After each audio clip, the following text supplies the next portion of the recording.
અમદાવાદ ખાતે ભગવાન જગન્નાથજીની 147મી રથયાત્રાને લઈને ગૃહ રાજ્યમંત્રી હર્ષ સંઘવીએ ડીજીપી અને પોલીસ કમિશનર સાથે રથયાત્રા રૂટની સમીક્ષા કરી.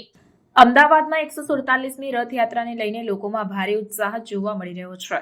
ત્યારે સુરક્ષા બંદોબસ્તને લઈને પણ તૈયારીઓને આખરી ઓપ અપાયો છે. ગૃહ રાજ્યમંત્રી હર્ષ સંઘવીએ ડીજીપી વિકાસ સહાય, પોલીસ કમિશનર સાથે રથયાત્રા રૂટની સમીક્ષા કરી.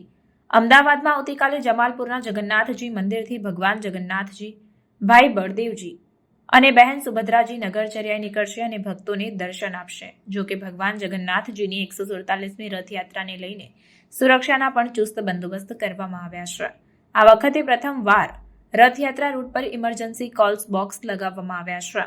બોક્સ પરના લાલ બટનને દબાવવાથી સીધો કંટ્રોલ રૂમમાં મેસેજ જશે. કંટ્રોલ રૂમથી પોલીસ જે તે વ્યક્તિ સાથે સીધી વાત કરશે અને મુશ્કેલીમાં મુકાયેલા લોકોને ત્વરિત મદદ મળશે. ઉપરાંત ગૃહ રાજ્યમંત્રી હર્ષ સંઘવી રથયાત્રાના રૂટ પર સુરક્ષાના લોખંડી બંદોબસ્તની સમીક્ષા કરી હતી. તેમની સાથે ડીજીપી વિકાસ સહાય, પોલીસ કમિશનર પણ હતા.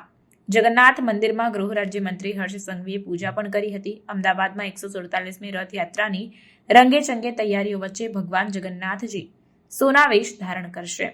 ત્યારે સવારથી જ મંદિરમાં મોટી સંખ્યામાં ભક્તો દર્શન કરવા પહોંચ્યા અને આવતીકાલે ભગવાન नगरचर्याएं निकलશે. खबरों के लिए चैनल को सब्सक्राइब कीजिए. खबरों का नोटिफिकेशन पाने के लिए बेल आइकॉन को जरूर दबाएं.